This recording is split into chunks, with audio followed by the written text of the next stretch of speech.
Class 10th physics का एक important topic जो है रिफ्रैक्टिव इंडेक्स, जिसके लिए बच्चे मेरे को बहुत बताते हैं कि उन्हें बहुत दिक्कत आती है, उसी पे मैंने ये स्पेशल वीडियो बनाया।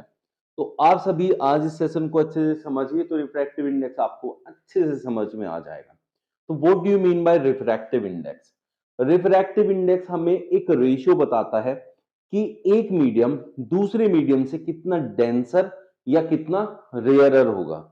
अब बात को समझते हैं कि डेंसर क्या होता है कि रेयरर क्या होता है।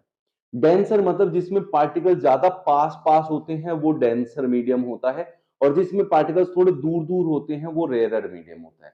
Like water and air. अगर वाटर और एयर की बात करता हूं तो वाटर के पार्टिकल्स एयर के कंपैरिजन में ज्यादा पास पास हैं, क्योंकि वो लिक्विड है, एयर जो है वो आपका गैस है। तो इसके पार्टिकल ज्यादा पास पास होते हैं, तो इसका मतलब ये डेंसर मीडियम है। एयर के पार्टिकल थोड़े दूर दूर होते हैं, इसलिए वो रेयरर मीडियम है। अब अगर लाइट पास हो वाटर से, तो उसके पार्टिकल्स पास पास होते तो उसको उसमें से पेनिट्रेट करने में या पार होने में या उसके अंदर जाने में ज्यादा दिक्कत फील होगी, जबकि वो एयर में इजीली पास हो जाएगा। बस इसी वजह से जहां उसको ज्यादा स्पेस मिलेगा जिसमें वो आसानी से पास हो सकता है, वहां उसकी स्पीड ज्यादा हो जाएगी। तो इसलिए रेयरर मीडियम में स्पीड ऑफ लाइट ज्यादा होती है डेंसर मीडियम के कंपैरिजन में, और इसी के रेशियो की बात करता है रिफ्रैक्टिव इंडेक्स। वो ये बताता है कि कोई भी मीडियम कितना किसी से डेंसर या रेयरर है, और उसमें स्पीड ऑफ लाइट क्या होगी, लाइट की स्पीड ज्यादा होगी कि कम होगी, बस उसी के रेशियो को डिस्कस करता है। जब रिफ्रैक्टिव इंडेक्स की बात करते हैं तो हमारे पास रिफ्रैक्टिव इंडेक्स की दो टर्म्स होती हैं, एक होता है एब्सोल्यूट और एक होता है रिलेटिव। जैसा आप देख नाम से ही समझ रहे होंगे एब्सोल्यूट एंड रिलेटिव। तो एब्सोल्यूट में होता है किसी का भी अपना खुद का रिफ्रैक्टिव इंडेक्स कितना है, और रिलेटिव का मतलब होता है कि किसी के कंपैरिजन में उसका कितना रिफ्रैक्टिव इंडेक्स है। लाइक किसी के पास 2 रुपए है और किसी और आदमी के पास 1 रुपया है, तो इसके पास इससे कितना टाइम्स है, इसके पास इससे कितना टाइम्स है, that is relative refractive index, क्योंकि इसकी वैल्यू का कंपैरिजन इसके साथ कर रहे हैं। लेकिन जब खाली इसकी बात करते हैं, भाई इसका कितनी, इसकी वैल्यू कितनी है, 1 है, तो खुद उसकी बात कर रहे हैं, उसको किसी से कंपेयर नहीं कर रहे हैं, there comes absolute refractive index. बस ये कहानी होती है रिफ्रैक्टिव इंडेक्स की। अब इसमें जो एब्सोल्यूट रिफ्रैक्टिव इंडेक्स होता है, अगर मैं बात करूं कि भाई ठीक है, रिफ्रैक्टिव इंडेक्स ऑफ ग्लास बता दो, रिफ्रैक्टिव इंडेक्स ऑफ ग्लास। अब यहां जो भी आप ले रहे हैं, लाइक ग्लास आपने लिया, ये मीडियम ले लिया आपने, जो भी आप यहां मीडियम लेंगे, उस मीडियम में कितनी स्पीड ऑफ लाइट होगी वो देखते हैं। तो उसके लिए स्पीड ऑफ लाइट कितनी होती है वो आपको पता होना चाहिए। भाई speed of light in air, पहले तो वैक्यूम की बात करते हैं।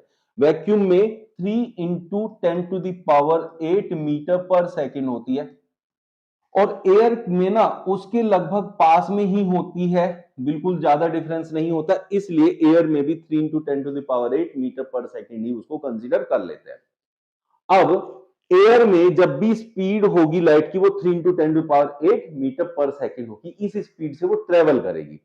जब वो यहां से एयर से ग्लास में एंटर करेगी, एयर से ग्लास में एंटर करेगी, तब उसका रेशियो क्या होगा वो डिफाइन करेगा कि ग्लास का रिफ्रैक्टिव इंडेक्स क्या होता है। रिफ्रैक्टिव इंडेक्स को हम एन से डिनोट करते हैं, और एन ऑफ ग्लास क्या हो जाएगा कि आपकी speed of light in air upon speed of light in glass. C से रिप्रेजेंट करते हैं speed of light in air को, तो ऊपर आएगा speed of light in air, speed of light in air, और नीचे आएगा speed of light in medium, जिस भी मीडियम की आप बात कर रहे हैं। तो उससे आपका रिफ्रैक्टिव इंडेक्स ऑफ ग्लास निकल के आ जाएगा। जैसे हमें पता है कि speed of light in air होती है 3 × 10⁸, और speed of light in medium होती है, मतलब जो ग्लास की बात कर रहे हैं, यहां किसकी बात कर रहे हैं, ग्लास की हम, तो ग्लास के बारे में ही उसकी स्पीड लिखेंगे। Speed of light in glass होती है 2 × 10⁸ मीटर पर सेकेंड। यहां मीटर पर सेकेंड जो है और यहां भी मीटर पर सेकेंड है, ये कट जाएंगे। अब दोनों कट गई यूनिट, तो क्या हुआ, रेशियो था, रेशियो में दोनों सेम यूनिट लेंगे तो कट जाएंगे, तो इसलिए इसकी कोई यूनिट भी नहीं होती है। ठीक है, कोई यूनिट पूछेगा तो देयर इज नो यूनिट। 10⁸ से ये कट गया तो 1.5। 1.5 जो है रिफ्रैक्टिव इंडेक्स ऑफ ग्लास होता है बच्चों।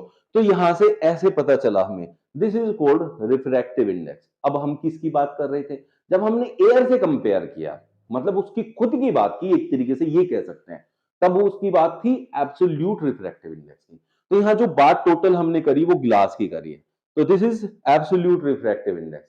लेकिन जब रिलेटिव रिफ्रैक्टिव इंडेक्स की बात करते हैं ना, तो हम किसी एक को दूसरे से कंपेयर करते हैं और यहाँ की सारी कहानी बदलती है, यहाँ सब कुछ चेंज हो जाता है। तो वो चीज मैं आपको समझाने वाला हूं, उसको समझिएगा ध्यान से। वो क्या है? लाइक अब हम बात करते हैं कि refractive index of medium 2, refractive index of medium 2 with respect to 1, मतलब दूसरे का रिफ्रैक्टिव इंडेक्स पहले के कंपैरिजन में।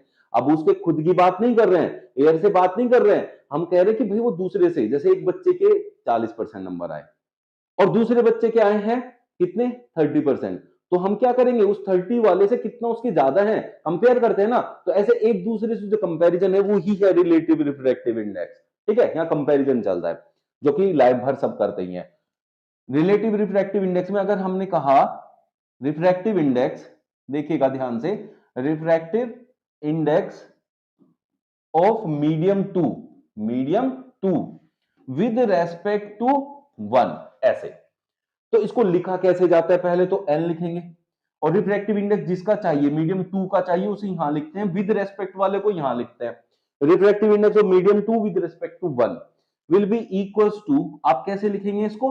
ऊपर जिसकी बात कर रहे हैं, नीचे जिससे कंपेयर कर रहे हैं। तो रिफ्रैक्टिव इंडेक्स ऑफ मीडियम 2 और रिफ्रैक्टिव इंडेक्स ऑफ मीडियम 1 से डिवाइड करेंगे उसको, तो ये होता है refractive index of medium 2 with respect to 1। ठीक है, अब इसके बाद आप यहां देखें, जो मैंने आपको पहले सिखाया क्योंकि ये अब क्या है, रिफ्रैक्टिव इंडेक्स ऑफ मीडियम 2 है, तो एक तरीके से क्या है, एब्सोल्यूट रिफ्रैक्टिव इंडेक्स OM 2 का।